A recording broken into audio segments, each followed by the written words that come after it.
નમસ્કાર। આજના વિડીયોમાં તમે જાણી શકશો કે નારંગીના ઝાડના ફળ પાક્યા પછી ખાટા શું કામ થઈ જાય છે અને તેનું કારણ શું હોય છે। નારંગીના ફળ પાક્યા પછી ખાટા થઈ જવાનું મુખ્ય કારણ તો સૂર્યપ્રકાશનો અભાવ હોય છે। તે ઉપરાંત પણ ઘણા બધા કારણો હોઈ શકે છે। ફળને પાક્યા પહેલા કાપી લેવું, ખાટા સંતરા પ્રકારની પ્રજાતિ હોવી, તે ઉપરાંત પણ ઘણા કારણો હોઈ શકે છે, જેમ કે નારંગીના છોડની પ્રજાતિની યોગ્ય તપાસ કરવી જોઈએ। સંપૂર્ણ વિકસિત ફળ એ છે કે જેનો વિકાસ પૂર્ણ નથી। ફળોને પાકતા પહેલા ઘણા બધા ફેરફારો થતા હોય છે।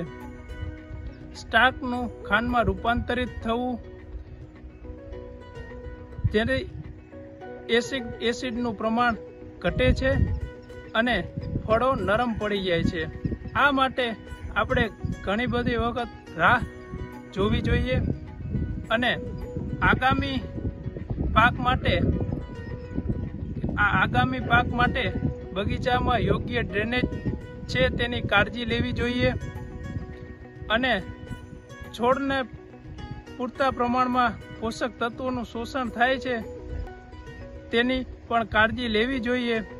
છોડની આસપાસ 2 થી 3 ઇંચની જગ્યામાં સડેલું છાણિયા ખાતર નાખવું જોઈએ અને તેને પૂરતા પ્રમાણમાં પોષક તત્વો આપવા જોઈએ। નારંગીના છોડને પૂરતા પ્રમાણમાં નાઇટ્રોજનની જરૂર હોય છે, તેથી તેને નાઇટ્રોજન અને યોગ્ય પોષક તત્વો પૂરા પાડવા જોઈએ। ધન્યવાદ।